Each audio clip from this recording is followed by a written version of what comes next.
Estar em família. Todos temos boas memórias ou ruins do tempo que éramos criança.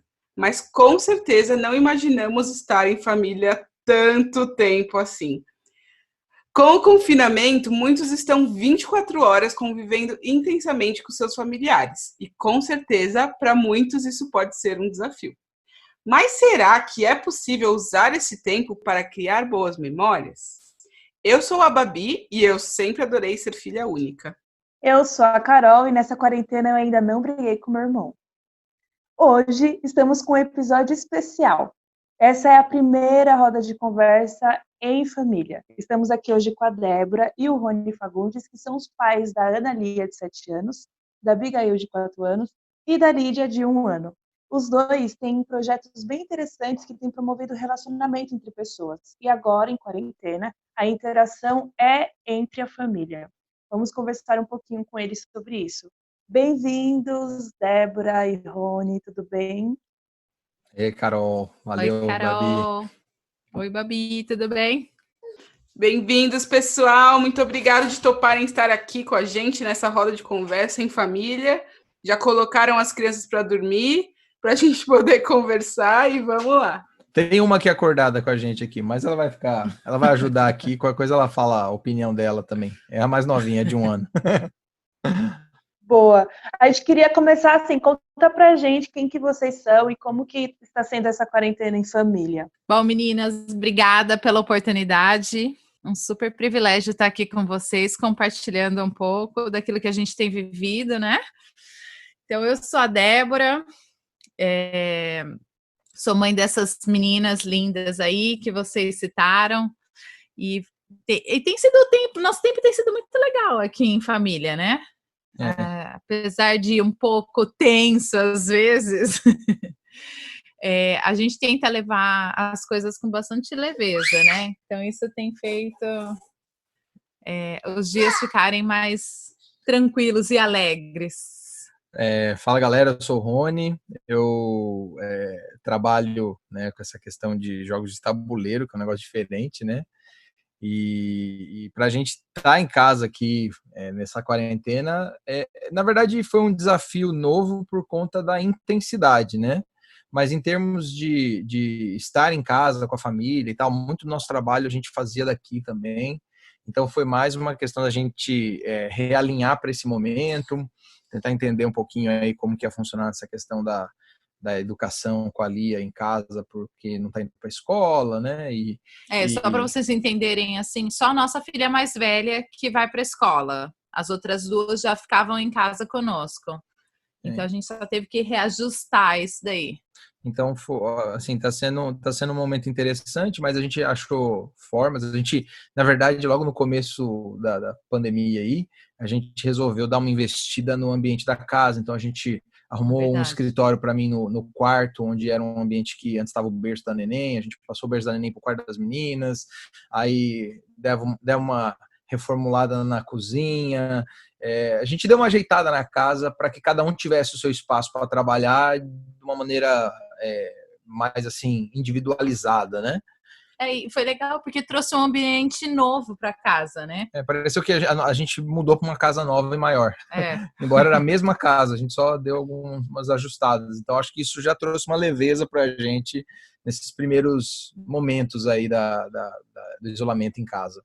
Uhum. Mas tem sido muito gostoso. Eu acho que assim, a gente não pode reclamar não de estar em casa. A gente gosta de estar uns com os outros aqui em casa. A gente gosta de estar com as crianças. A Débora gosta de estar com elas também. A gente ficar um com o outro.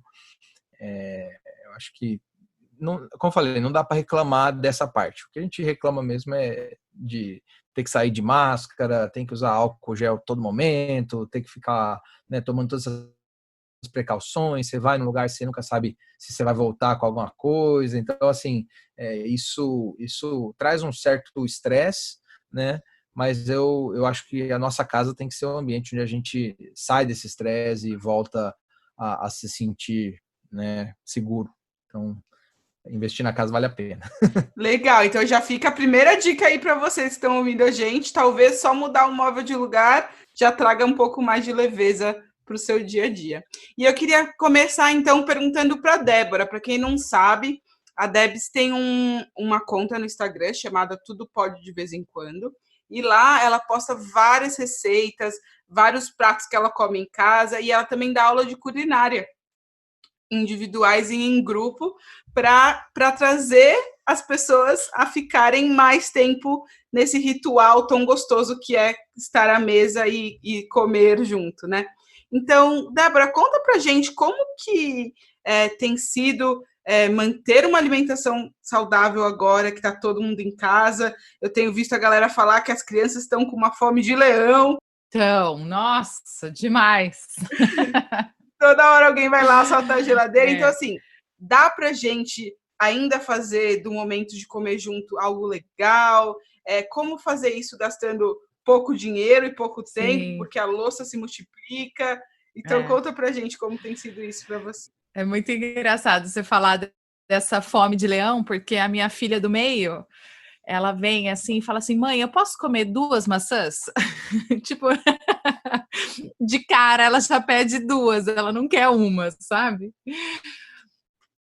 Mas essa questão de manter a boa alimentação, eu acho que assim já é um hábito da nossa casa, né? Apesar que tem muito equilíbrio. Então a gente tem uma bolacha, tem um docinho, um chocolate, né? Não deixa de ter essas coisas. Mas a base da nossa alimentação realmente é as frutas, as verduras. Então a gente tenta fazer disso daí o prato principal da nossa casa, né? Então a gente tem que abrir a nossa mente e fazer coisas diferentes. Então, pegar uma couve, por exemplo, dá para fazer salada, dá para fazer refogada, dá para fazer com omelete, dá para a gente fazer uma lasanha de abobrinha. Ao invés de usar massa, a gente usa uma abobrinha. São coisas que as crianças comem facilmente. Você não perde em sabor e você está adicionando vários nutrientes ali, né?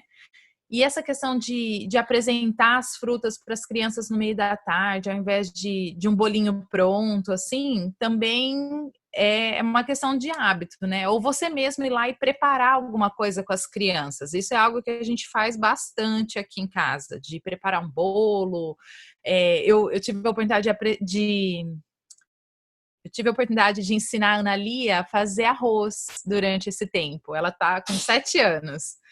Mas eu acho que ela já pode começar a fazer algumas coisas. Então, tem o fato da gente não ter um horário certo para ela ir para a escola, para almoçar, tudo, está facilitando a gente ter esses momentos, assim, né? Então, tem sido muito legal. E certamente estou colocando todas elas para me ajudar com a louça, que é infinita. É uma boa oportunidade de realmente começar, talvez, se tivesse na correria, né, fora da quarentena, algumas coisas você deixaria para ensinar um pouquinho depois, né? Ah, sim, trouxe muita leveza, assim, sabe? Essa questão mesmo que eu falei, né, do horário. Então, quando a gente estava num ritmo de escola, meio-dia elas precisavam sentar, a gente precisava sentar para almoçar, para ela sair 12:30 e já ir para a escola, e as outras vão dormir. Era um ritmo, a gente teve que adaptar a nossa rotina, mas é muito engraçado como veio de uma forma muito mais leve, né? Porque o fato de não ter um horário específico para sentar à mesa nos permite ter um pouco mais tempo com elas, de ensinar, de preparar as coisas. Então tem sido muito legal. Fiz pizza esses dias, pizza caseira, que é uma coisa super simples de fazer. Inclusive deixei salvo lá nos meus destaques. Enquanto a Debs fala de alimentação, o Rony tem um projeto focado em jogos de tabuleiro. Então, Rony, conta pra gente como que é esse projeto e como tem sido usar os jogos para passar mais tempo com as suas filhas, o quão isso é importante para elas e para você. Bom, uma das coisas que, na verdade, tanto eu quanto a Débora, a gente acredita é que as pessoas, elas precisam resgatar o valor de estar à mesa. Isso é um valor humano, vai além da questão indiferente da religião que a pessoa acredita, indiferente da rotina que ela tem, indiferente da profissão que ela viva, as pessoas elas precisam resgatar o valor de estar à mesa, porque a gente nota que o centro da casa das pessoas já não é mais a mesa. E aí a nossa recomendação é essa: faça a mesa ser o centro da sua casa. E a gente usa ela tanto a culinária e eu com jogos de tabuleiro. E o meu veículo para transmitir essa mensagem é esse projeto que é o Mesa e o Trono, que trabalha primordialmente com igrejas, para mostrar esse valor para as pessoas, sentando com elas, jogando, tendo tempo de qualidade. Então, tá sendo uma aventura super interessante, como um bom jogo de tabuleiro tem que ser. Então, é isso que a gente faz. Que legal. Eu acho que é muito interessante você pensar nisso de como resgatar o sentar à mesa e estar em família pode trazer tantos benefícios, né? E uma das coisas que você tem feito é também disponibilizar os jogos que dá para fazer com as crianças, né? E eu não sei como tem sido por aí, mas por aqui o meu marido também acabou de entrar nessa onda de jogos de tabuleiro e tem sido muito legal, porque enquanto se você está fazendo alguma coisa no celular ou no iPad ou no computador, é uma atividade que você faz sozinho, os jogos é algo que cria essa interação, né? Então a gente acaba passando mais tempo de qualidade junto porque a gente está jogando alguma coisa. E como tem sido isso com vocês e como casal e com as filhas também? Bom, para começar, uma coisa que é muito interessante, o A Mesa e o Trono surgiu num momento muito particular dessa questão do hobby de jogos de tabuleiro, porque nesses últimos anos vem tendo uma ascendência no consumo, né, na compra, na aquisição de jogos de tabuleiro pelas pessoas. Houve uma mudança, as pessoas antes conheciam jogos de tabuleiro só pelo Banco Imobiliário, War, Jogo da Vida, aqueles jogos bem tradicionais que foram criados, há em torno de 60, 70 anos, alguns deles, e que eram jogos que demoravam horas, eram complicados, parecia que tinha um público muito específico, aquela galerinha mais nerd e tal, e hoje em dia não, jogos de tabuleiro têm se mostrado um hobby com a modernização do jogo, né? Tem jogos que terminam em 40 minutos, tem jogos que são bem baratos, tem a 40, 50 reais você compra um jogo hoje, né? E existem jogos bem mais imersivos, com histórias grandes e tal. E por que eu estou falando isso? Porque a primeira coisa que eu acho que o ouvinte aí precisa se ligar é que talvez o seu preconceito sobre jogos de tabuleiro está baseado nesse conceito antigo de jogos.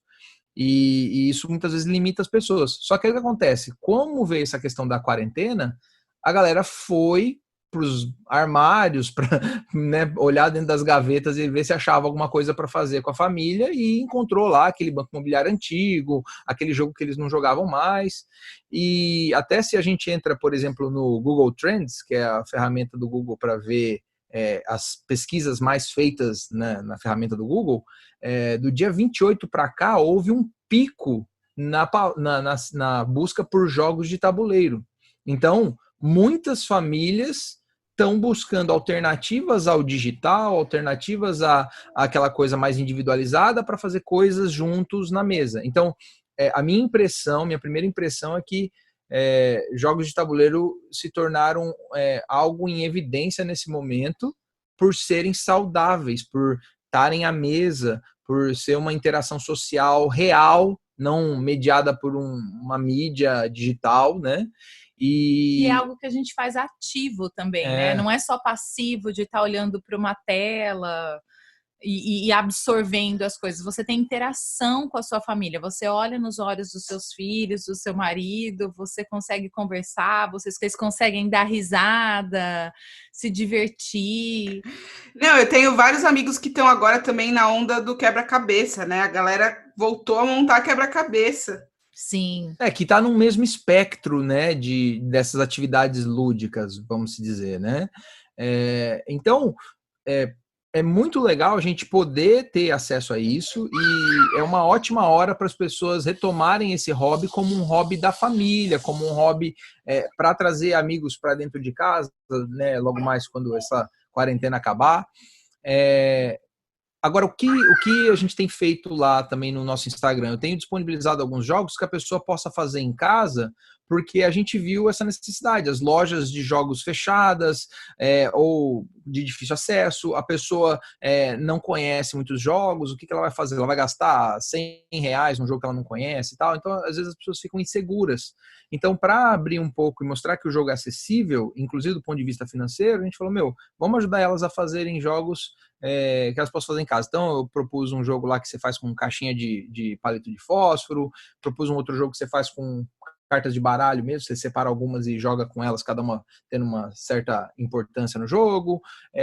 E, recentemente, a gente foi desafiado pelo pessoal da nossa igreja a criar um jogo num tema específico, que era para falar sobre coragem, sobre, né, você perseverar, o que eu acho que é uma ótima hora num momento desse também, né?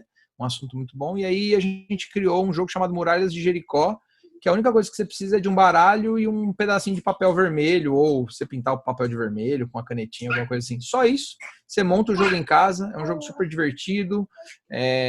A criançada joga, adulto joga. E por que isso? Para que as pessoas possam ter acesso a isso na mesa delas e possam testar aí o que é essa experiência de estar jogando um jogo, que é fantástico. Eu recomendo as pessoas retomarem e darem uma pesquisada nesse assunto para poder usar isso aí. E normalmente quando a gente está à mesa, assim, o que a gente tem depois de uma meia hora de jogo? Fome, né, gente? Fome. Exatamente. É por isso que eu acho que a gente trabalha tão bem junto, né? A comida, assim, a alimentação, ela é a essência da nossa vida, faz parte de quem nós somos. A gente escolhe pelo menos o que vai comer 3 vezes ao dia. A gente pensa ativamente sobre isso, né? Acho que na quarentena um pouco mais, talvez. Toda vez que você abre, você passa pela geladeira, assim, você já pensa o que você quer comer. Mas lembrar de fazer boas escolhas e ter diversão no meio disso tudo, principalmente com a sua família, traz uma leveza muito grande, né, para o dia a dia. No caso, os 2 projetos de vocês, né, trazem essas possibilidades de estreitar relacionamentos, né? Então, vocês já tinham essa coisa mais próxima, tem família talvez que não tenha tido antes essa oportunidade, e que agora está podendo repensar nisso, né? Como fazer com que a gente se aproxime e comer e brincar juntos tem a ver com isso. Conta pra gente como que isso tem influenciado no crescimento das filhas de vocês diretamente, porque são atividades que vocês, inclusive, fazem, né, para públicos externos, né? O próprio Rony contou das experiências que ele faz com os jogos, mas como que é isso para o crescimento das filhas de vocês? Uma das coisas que eu noto, por exemplo, com jogos de tabuleiro junto às crianças, a gente tem que entender também que, por exemplo, quando a gente fala de jogo de tabuleiro para crianças pequenas, é um pouco difícil, porque elas têm um lúdico mais livre, né? Então, às vezes, quando a gente vai falar de um espectro de 5 anos para menos, o jogo de tabuleiro ele não encaixa muito bem, mas tem formas de você brincar, dá as pecinhas para a criança brincar, dá um, né? Óbvio, não sendo nada que ela vai amassar ou rasgar, dá para você começar a iniciar ela nisso. Mas para depois dos 5 anos para frente, eu acho que é uma baita ferramenta de aprendizado também. Tanto de você ensinar a criança a lidar com problemáticas que ela precisa resolver, com tomar decisões por si só. Tem a questão da matemática, muitos jogos envolvem algum cálculo, envolvem algum manipular de moeda, de dinheiro. Lidar com a probabilidade é uma coisa que a gente pode ensinar a criança, falar assim, olha, se você tentar isso aqui, talvez você tenha a chance de ganhar, mas se você segurar isso aqui e fazer lá depois, você pode ganhar mais. Então, você ensinar ela a observar as informações que ela tem e tomar decisões. Eu acho que isso é um atributo para a vida, porque eu, muito jovem, aprendi xadrez. E para mim, eu acho que muitas das decisões que eu tomo na minha vida é sempre pensando assim, qual que é o melhor resultado que eu posso conseguir baseado nas minhas opções. Não interessa o que eu não tenho, interessa o que eu tenho, como eu vou tomar essa decisão. Então essas habilidades são para a vida, não são só para a escola, para a educação. E o jogo de tabuleiro faz isso de uma maneira muito natural, acessível, sem o estresse da derrota, porque, perdeu, tudo bem, então a gente tenta de novo da outra vez. Você vai deixando a criança conviver com as perdas e ganhos, porque é num ambiente que ela está segura. E na culinária, eu acho que é a mesma coisa, assim. Na verdade, a gente tem um princípio aqui em casa que, assim, o que a gente estiver fazendo, a gente está ensinando, né? Então, seja lavando uma louça, levando uma roupa para a máquina ou cozinhando, a gente tenta ensinar algum princípio para elas, né? Até uma última coisa, assim, tanto somando isso que a Débora falou e o que eu falei, é a questão do equilíbrio, né? Sim. A gente vê que o erro de muitos pais hoje em dia é tratar as coisas com ferro e fogo, sabe? Assim, tem que ser tal jeito, não pode comer açúcar, não, sabe assim?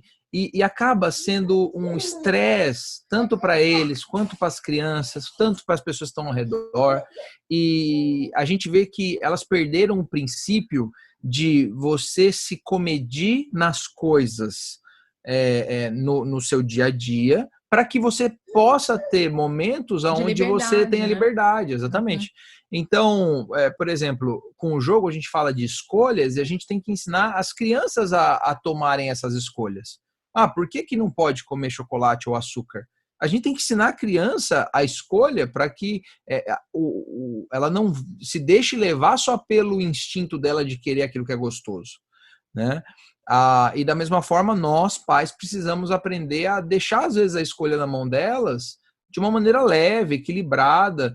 Se a gente se controlar sempre, se a gente sempre cuidar de uma alimentação saudável para a criança, na hora que precisar soltar ela para ir numa festa de aniversário comer um bolo, não tem crise. E da mesma forma, se a gente está sempre instigando elas a aprender, na hora de fazer a matéria da escola, na hora de fazer um negócio que é obrigação, para ela vai ser só mais um desafio. Então, o equilíbrio nas coisas é o que tem faltado. A gente tem achado que é seguir uma regrinha que a gente ouviu falar numa mensagem de WhatsApp que vai solucionar o problema da saúde alimentar dos nossos filhos. Não, entendeu? Isso não vai dar certo. Eu acho que a gente tem que ser constante na simplicidade e deixar as excentricidades acontecerem, né, de vez em quando. De forma equilibrada. De forma equilibrada. Eu acho que foi muito válido, vocês já deram várias dicas aqui. A Lídia também está aqui dando as dicas dela. E então a gente vai agora para o nosso quadro, que é o Faça Hoje. O Faça Hoje é sempre uma dica que a gente dá para vocês que estão ouvindo a gente, para poder usar de uma maneira prática tudo que a gente está falando aqui. E o nosso Faça Hoje é muito especial, porque o Rony e a Debs, eles vão disponibilizar hoje, terça-feira, lá no Instagram deles, um post feito especialmente para o Ciranda. Então, vai ter lá uma dica de receita especial feita pela Deb com as filhotas. E também vamos ter um jogo para crianças que o Rony vai disponibilizar lá. Então, se vocês quiserem, vocês já podem se preparar e entrar lá. A gente vai dar agora aqui o @ deles e vamos deixar também na descrição do vídeo para que vocês possam acessar essas informações. Mas acho que, no geral, né, Rony e Deb, o nosso Faça Hoje é sentar na mesa, não é mesmo? Com certeza. Isso aí. Com certeza. Faça da mesa o centro da sua casa, gente. Essa é a recomendação que a gente fala, porque a gente tem vivido isso e é o que a gente tem visto muito. Talvez você que está ouvindo a gente aí possa concordar que o que tem faltado, às vezes nas nossas casas, nas casas dos nossos amigos, nas casas dos nossos familiares, e talvez faltou na nossa infância, na nossa casa, foi mesa. E eu acho que quem tem bons momentos à mesa e lembra, sabe também a importância que isso foi para solidificar a família, trazer harmonia na casa. Então, façam da mesa o centro do lar. É isso. Muito obrigada pela participação de vocês. Foi um prazer ter vocês aqui com a gente. Primeira família aqui no Ciranda. O Ciranda é uma roda de conversa sobre como criar boas memórias na infância. Siga a Débora e o Rony. O @ do perfil da Débora é Tudo Pode de Vez em Quando. E o do Rony é A Mesa e o Trono. Seguem eles lá no Instagram. Conta pra gente também como tem sido os seus dias com toda a família em casa. Mande a sua história ou seu desabafo para cirandapodcast@gmail.com ou manda uma mensagem pra gente no Instagram, @cirandapodcast, segue a gente lá. Também queria lembrar que nós estamos em todas as plataformas de streaming. Você pode encontrar a gente no Spotify, no Deezer, no Anchor e também no Ola Podcast. Até mais, pessoal. Obrigada. Tchau, tchau. Tchau, Rony. Tchau, Débora. Tchau, Valeu, gente. gente. Obrigado, Tchau. hein?